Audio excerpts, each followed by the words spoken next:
नितिन गडकरी का ये सौभाग्य वो अपने आप को मानते होंगे कि वो भाजपा के अंदर है। हम ये मानते हैं कि ये उसका सौभाग्य नहीं, वो उसका दुर्भाग्य है। नितिन गडकरी जैसा व्यक्ति भारत का आज के युग का गांधी है, क्योंकि उसके दिल के अंदर विकास के रूप का आंधी है। वो आज सच बोल देता है। आज ऐसा कोई नेता बता दीजिए जो सत्ता में रहते हुए सत्ता के बारे में और गरीब जनता के हितों को देखते हुए इस तरह की बात करता हो।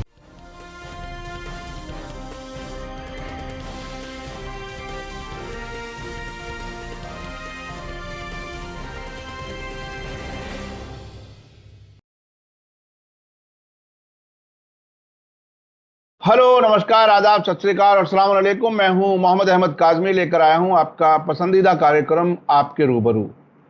देश की सियासत क्या कुछ कह रही है, ये बहुत ही अहम चीज है समझने की।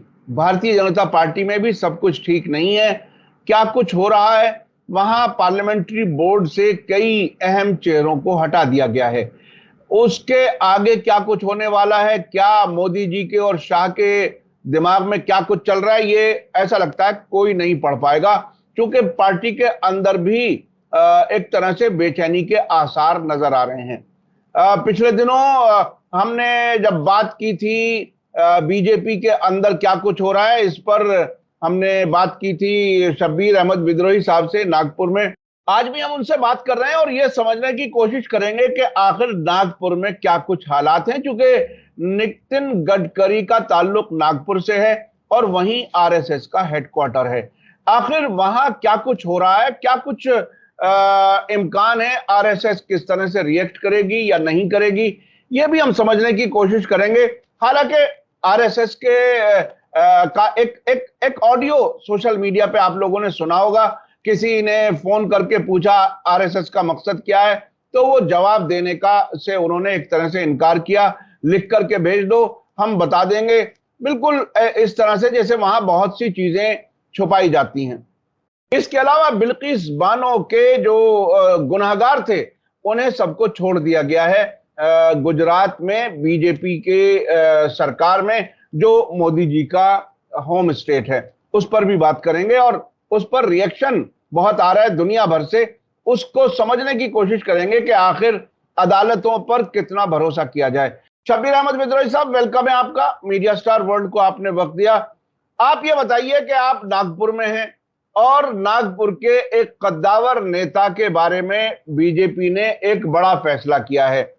पार्लियामेंट्री बोर्ड वो एक बॉडी है पार्टी की जिसमें पॉलिसी डिसीजन होते हैं, नीति निर्धारण होता है। उससे नितिन गडकरी को बाहर कर दिया गया है। आपने पिछले दिनों हमें बताया था कि बीजेपी में मोदी जी के बाद की दौड़ शुरू हो चुकी है, जिसमें कई नाम आपने लिए थे, जिसमें योगी आदित्यनाथ और नितिन गडकरी और राजनाथ सिंह। अभी राजनाथ सिंह ऐसा लगता है कि वो पार्लियामेंट्री बोर्ड में है, उन्हें नहीं निकाला गया है। अब आप क्या कहते हैं, क्या कुछ है बीजेपी में अंदर, क्या कुछ चल रहा है, आप कैसे महसूस कर रहे हैं? हम पहले आपके दर्शकों का अभिवादन करें और उस अभिवादन के साथ साथ आपके सवाल का जवाब दूं। सबसे बड़ी बात यह है कि आप जानते हैं कि डरपोक जो आदमी होता है, वो जिससे डर पैदा हो उससे दूरियां बनाना या उसको किनारे करने का काम करता है।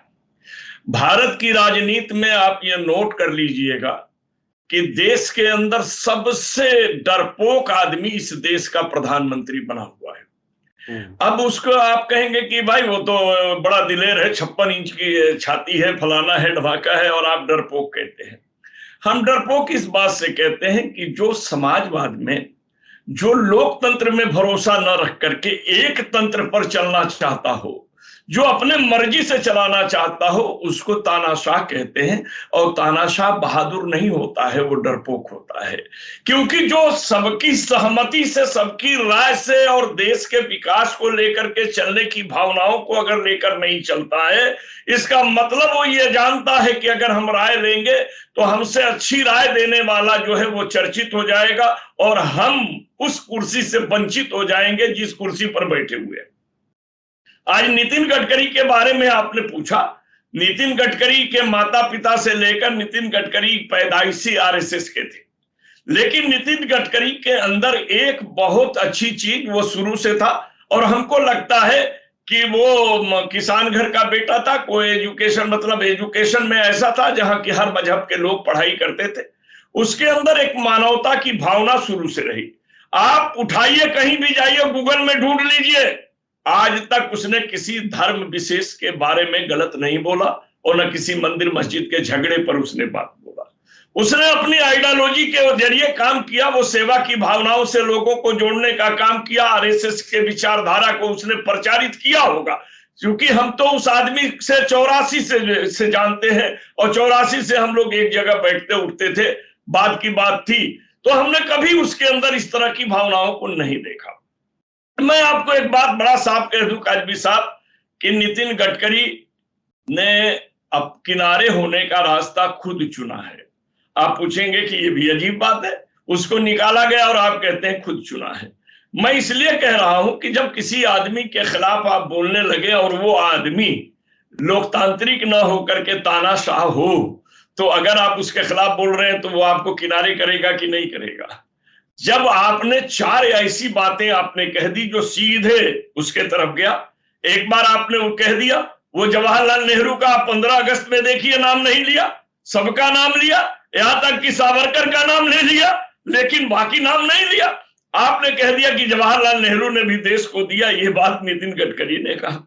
नितिन गडकरी अपने बयान में जो है बोले कि भाई कोई भी विरोध करे, हम जवाहरलाल नेहरू के बातों का विरोध नहीं करेंगे, इसलिए कि देश को के प्रथम ये थे और उन्होंने किया। यानी आपने उसकी बात काटी, उस आदमी की बात काटी जो लोकतंत्र के जरिए गया है, मगर एक तंत्र और तानाशाह में भरोसा करता है।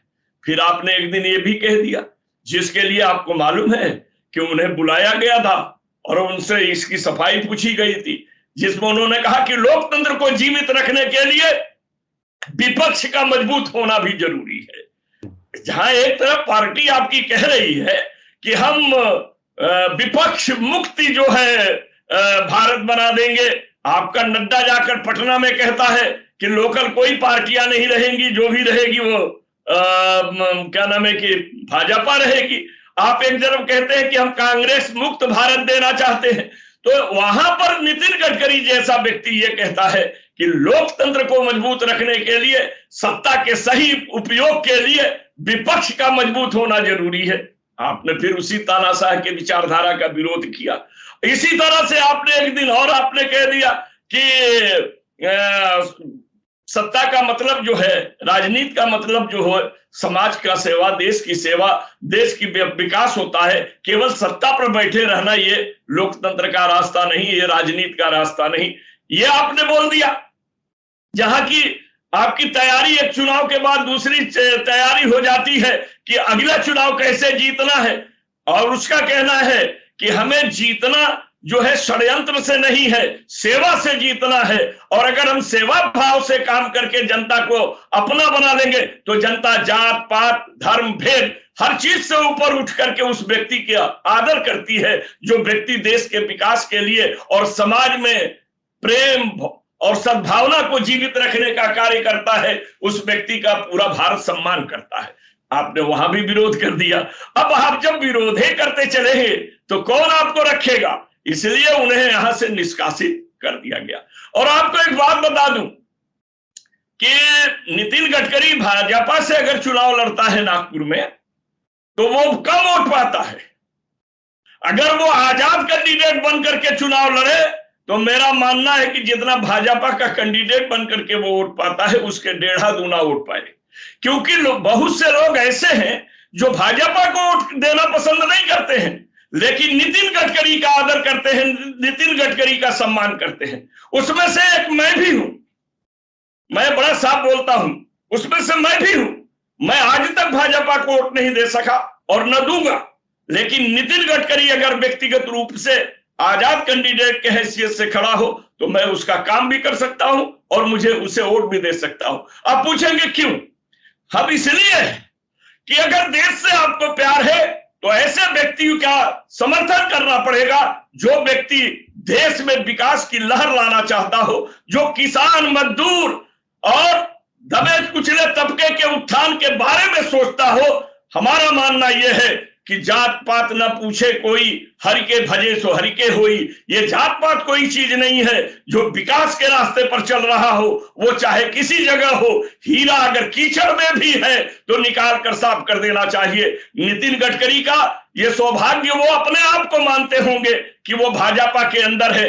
हम ये मानते हैं कि ये उसका सौभाग्य नहीं, वो उसका दुर्भाग्य है। नितिन गडकरी जैसा व्यक्ति भारत का आज के युग का गांधी है, क्योंकि उसके दिल के अंदर विकास के रूप का आंधी है।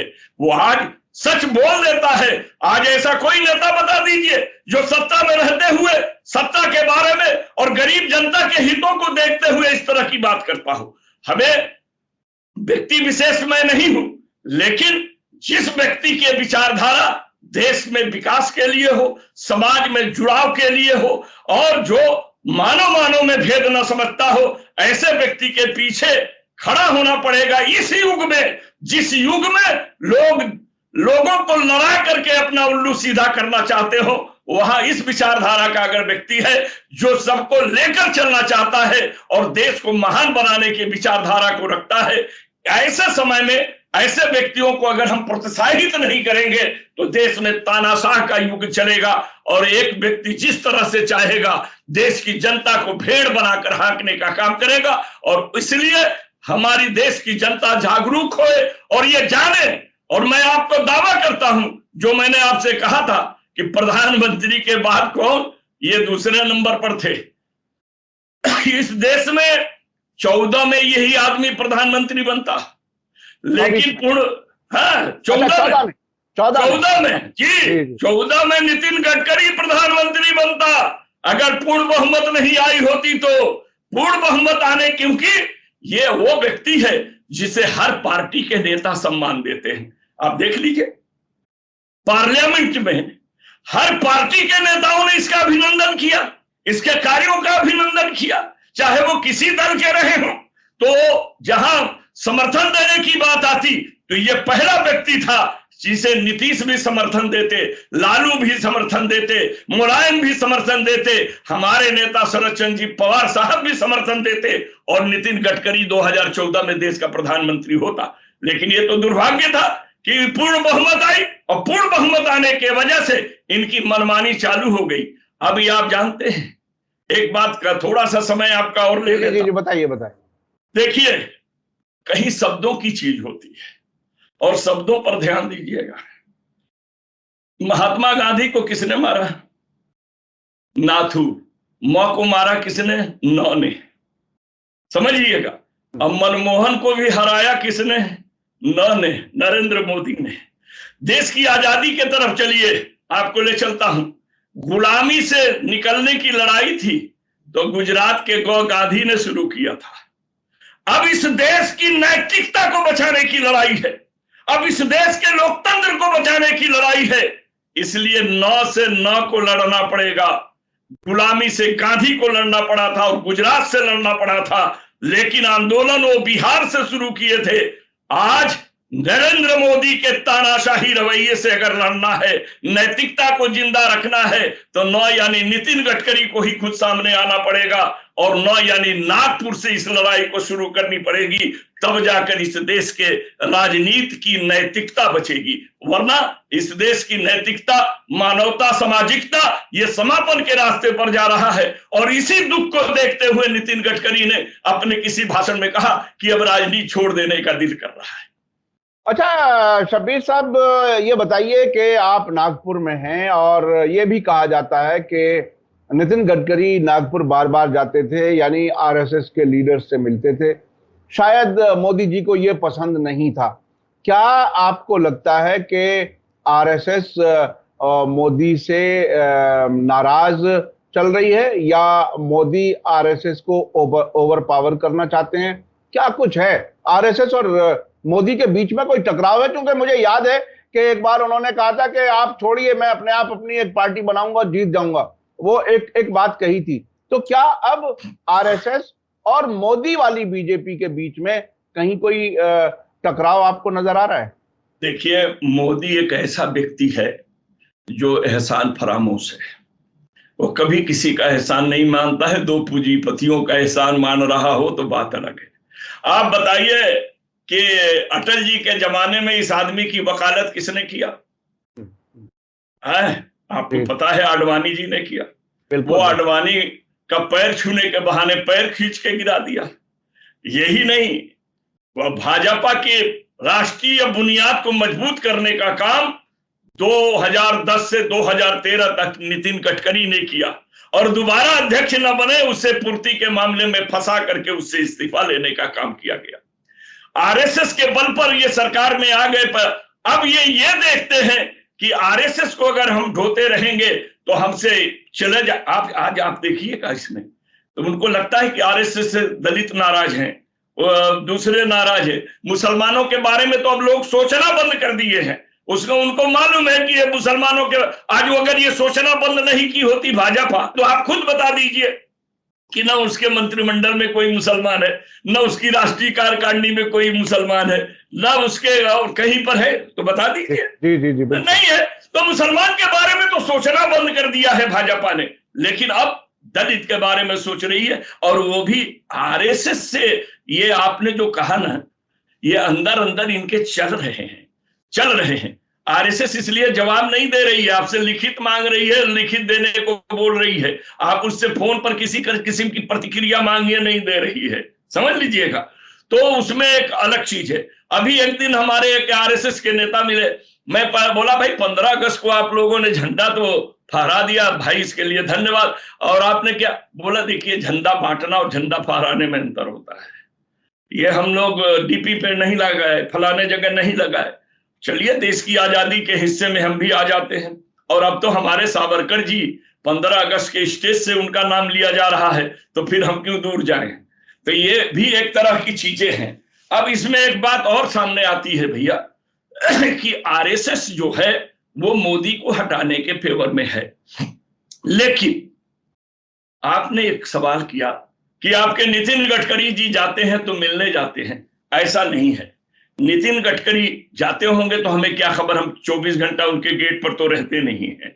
लेकिन नितिन गडकरी का पहला घर जो था वो आरएसएस के हेडक्वार्टर से चिपका हुआ था, यानी लगा हुआ था, थोड़ी दूरी थी। और अभी बहुत दूरी पर रहते हैं।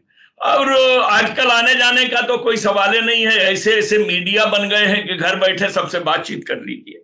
तो इन लोगों में संपर्क तो है, लेकिन जो आप कह रहे हैं यह बात सत्य है कि मोदी अपनी टीम बना करके वो ये मानकर चल रहा है कि काठ की हांडी बार बार नहीं चढ़ती है, हमें नए ढंग से चलना पड़ेगा। और वो एक इतिहास बनाना चाहता है, और वो इतिहास ये कि मेरे बाद भाजपा नहीं। ख्याल कर लीजिएगा, मैं था तो भाजपा का सबसे प्रमुख नेता और देश का 10 साल प्रधानमंत्री रहा, मेरे बाद कोई भाजपा का प्रधानमंत्री नहीं बने। वो 24 का चुनाव भी अपने नेतृत्व में लड़ेगा, और अगर संख्या की कमी आएगी तो वो खुद अपने लोगों को तोड़कर दूसरे को प्रधानमंत्री बनाएगा, क्योंकि वो दूसरे नेचर का आदमी है। वो ये जानता है कि मेरे पास कोई नहीं। देखो, मैं केवल 10 साल भाजपा को सरकार में जिंदा रखा, दूसरे की ताकत नहीं है। लेकिन आरएसएस जानती है कि कब और कहां पर वार करना चाहिए, और वो करेगी। इनका उनका बन नहीं रहा है, ये बात सत्य है। लेकिन कोई बात ऐसी प्रकाश में नहीं आई है जिसको लेकर के हम ये कह सकें कि खुलेआम बोल सकें कि नहीं बन रहा है। जो चीज प्रकाश में आनी चाहिए, अभी तक कोई बात प्रकाश में आई नहीं है, लेकिन अंदर अंदर चल रहा है। अच्छा, आपने नितिन गडकरी जी के बारे में काफी कुछ बताया, और ये भी बताया कि आप खुद अगर वो बीजेपी के अलावा आजाद उम्मीदवार के तौर पर लड़े तो उनके साथ काम करने के लिए तैयार हैं। हालांकि आप एनसीपी में हैं, और एनसीपी में बहरहाल एक पार्टी के जिम्मेदार हैं। इसके बावजूद आपने ये बात कही, ये बहुत बड़ी बात है। अब नहीं, मैंने ये बात इसलिए कहा, हमारे नेता का भी कहना है कि कर्तव्यपरायण आदमियों का जो है प्रोत्साहित किया जाए। आपको पता होगा, हमारे शरद चंद्र जी पवार साहब भी ऐसे व्यक्तियों को सराहते हैं जो राष्ट्र के निर्माण में कार्य करता हो। हम उनके निर्देश और आदेश, मैंने साफ कहा ना कि हम अपने पार्टी से बंधे हुए हैं, लेकिन हमारा कैंडिडेट यहां नहीं रहेगा, आज तक नहीं रहा है। और जब आज तक नहीं तो जिसका समर्थन रहेगा हम उसका काम करेंगे। मगर वो आदमी का व्यवहार ऐसा है कि हमारे जैसे कट्टर आदमी भी इस बात को सोचने के लिए मजबूर हो जाएंगे कि आज नितिन गडकरी आजाद लड़ रहा है तो पार्टी से बाहर है, तो ऐसे लोगों को प्रोत्साहित करने के लिए हमारे शहर के बड़े लोग जो है उत्साहित रहेंगे। जी जी जी। अच्छा, मैं दूसरी बात पे आने वाला था, वो ये कि योगी आदित्यनाथ का क्या गुनाह है जो उन्हें बाहर किया गया है? देखिए, मैंने कहा ना कि यहाँ सबसे बड़ा गुनाह, आप नितिन का गुनाह बता दीजिए ना। जो बोला, सच बोलना गुनाह है क्या? नहीं है। और अगर सच बोलना गुनाह है तो बोलिए। हिंदू धर्म शास्त्रों में तो कहा गया झूठ बोलना पाप है। अगर इस बात पर चलिए तो बता दीजिए देश का प्रधानमंत्री पापी नहीं है तो कौन है? क्योंकि यह शास्त्र कहता है कि झूठ बोलना पाप है, और जो पाप झूठ बोलता हो उसे हम पापी कहते हैं, यह शास्त्रों के जरिए कहा जाता है। अगर इस दृष्टि से देखेंगे तो देश का प्रधानमंत्री कौन है? अब आपने कहा कि किन कारण से योगी को हटाया गया। अरे सुनिए साहब, योगी को क्या है आप जानते हैं? जहां धर्मांधता बढ़ती है तो वहां प्रतीक बढ़ता है।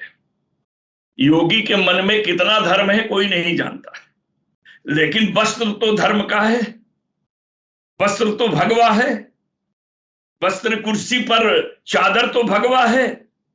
तो अब उनको तरीका यह है कि विकास के कारण नितिन चर्चित है, अधर्म के कारण यह चर्चित हो जाएगा तो मैं कहां जाऊंगा, क्योंकि ये भी तो प्रतिद्वंदी है। और इनकी प्रतिद्वंदिता को रोकने के लिए उन्होंने 2-2 उप मुख्यमंत्री दे दिया, 25-25 जिला बांट दिया, और यहां तक कि अब उसके खिलाफ का अध्यक्ष ढूंढा जा रहा है। तो ये झगड़ा ये है कि कर्तव्य परायण नितिन गडकरी, अधर्म परायण योगी, अगर ये कहीं जुट गए तो कर्तव्य और धर्म दोनों जुड़ जाएगा। मोदी कहां का रहेगा? कहीं का नहीं रहेगा। तो पहले दोनों को काटो। काटने से क्या होगा कि ये जुड़ेंगे नहीं जुड़ेंगे, लेकिन हमारा रास्ता तो साफ रहेगा। योगी को किनारे करने का काम केवल इसीलिए किया जा रहा है कि वो भी मोदी के प्रतिद्वंदी है, और मोदी अपना उत्तराधिकारी तय कर चुके हैं, अपने मन से तय कर चुके हैं। अमित शाह को मोदी ने अपना उत्तराधिकारी बना लिया है अंदर अंदर, और देश अमित शाह को किसी कीमत पर नहीं चाहता है। और यही कारण है कि प्रतिद्वंदियों को जब हम काट देंगे तो अमित शाह अकेले रह जाएंगे, और जब अकेले रह जाएंगे तो चाहने न चाहने का झगड़ा नहीं रहेगा। अच्छा, एक वाकया हुआ है, वो बिल्किस बानो वाला, वो बहुत ही एक तकलीफदेह है, दुनिया भर में उस पर रिएक्शन आ रहा है। आप क्या कहते हैं, क्या प्रधानमंत्री जी ने 15 अगस्त को नारी के सम्मान की बात की और उसके फौरन बाद इतना बड़ा एक वाकया हो गया गुजरात में, जिसकी पूरे दुनिया में ऐसी चर्चा है जिसमें एक तरह से देश बदनाम हो रहा है? हाँ, तो सवाल ये है, अभी आपने सवाल कहा बिल्किस बानो का मामला।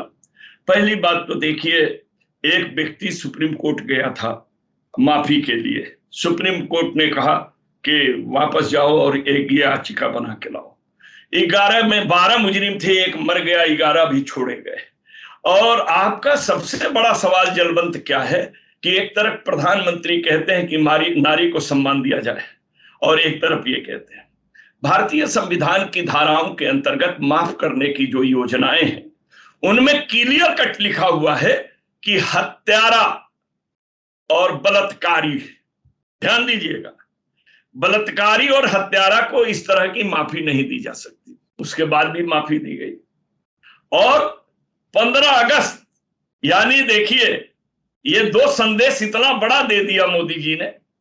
एक तो कहा नारी को सम्मान दीजिए, और एक नारी के साथ बलात्कार करने वालों को कहा छोड़ दीजिए। साबित ये हुआ कि याद रखो, भाजपा से जुड़े हुए लोग, अगर तुम अत्याचारी, दुराचारी, दुर्व्यवहारी भी हो तो मैं इस 15 अगस्त को तुम्हें आजाद करता हूं, और तुझे आजाद कर दिया। केवल मैं सम्मान की बात करता हूं, मैं जो कहता हूं वो तो कभी करता ही नहीं हूं। मैंने आज तक जो कहा वो किया नहीं। लेकिन सुन लो, अगर भाजपा के साथ तुम जुड़े हुए हो तो चाहे कितने भी बुरे रहोगे, हम इस 15 अगस्त को तुझे आजाद कर दिया करेंगे। और उन्होंने आजाद किया। क्योंकि इसमें कानूनी प्रक्रिया क्या है ये कानून के विशेषज्ञ जानेंगे, जानकार जानेंगे। लेकिन एक बात तो है कि हमारे सुप्रीम कोर्ट के जज भी कहा करते हैं कि न्याय हो तो दिखाई भी दे कि न्याय हुआ है। तो अब यहां तो अन्याय ऐसा हुआ है कि जो दिखाई दे रहा है कि न्याय के रास्ते से अन्याय हुआ है, न्याय के रास्ते से अन्याय हुआ है। अब इस पर वो लोग जाने जो कानून के दां हैं, उनके जेल रहने से, जेल बाहर आने से सरकार ने क्या फैसला किया, क्यों किया, कितना राजनीतिक लाभ है, क्योंकि गुजरात के अंदर चुनाव होने वाला है। तो हर चीज पर आजकल राजनीति देखी जाती है कि इन लोगों के छूटने से कितने हमारे वोटों का फायदा होगा, क्योंकि भाजपा की सरकार कहीं काम नहीं करती है, काम करने वाले मंत्रियों को किनारे कर देती है। तो वहां तो वो धर्म, जाति, समुदाय के नाम पर ही चुनाव जीतेगी। इसलिए जो वोटों का समीकरण बनाने के लिए भी अगर ये छोड़े गए हों तो कोई बुरी बात नहीं हो सकती है। हो सकता है कि ये भी इसका आधार रहा हो, लेकिन ये खेदजनक, दुर्भाग्यपूर्ण और इसका देश नहीं विदेश भी अगर आलोचना कर रहा है तो इस बारे में हमारे देश के न्याय प्रणाली के से जुड़े हुए लोगों को सोचना चाहिए। बहुत बहुत शुक्रिया शब्बीर अहमद विद्रोही साहब। आपने खासतौर पर नितिन गडकरी जी के बारे में जो कुछ बातें बताई उसके बारे में बहुत कम लोग शायद जानते हैं, लेकिन साथ साथ आपने ये भी कहा कि अगर वो यहाँ आजाद कैंडिडेट के तौर पर लड़ें तो हम उनको सपोर्ट करने के लिए तैयार हैं। ये बहुत बड़ी बात है और ऐसा आदमी बीजेपी में इतने अरसे तक रहा, कब तक रहेगा नहीं मालूम। लेकिन भारत में सियासत में ऐसे बहुत लोग हैं जो किसी एक पार्टी के होते हुए भी दूसरी पार्टी के लोगों में, दूसरे लोगों में भी बराबर पॉपुलर होते हैं। उनमें से एक नितिन गडकरी साहब हैं। बहुत बहुत शुक्रिया शब्बीर अहमद विद्रोही साहब, आपने वक्त दिया। इसी के साथ मुझे दीजिए इजाजत। धन्यवाद, शुक्रिया। जय भारत, जय हिंद।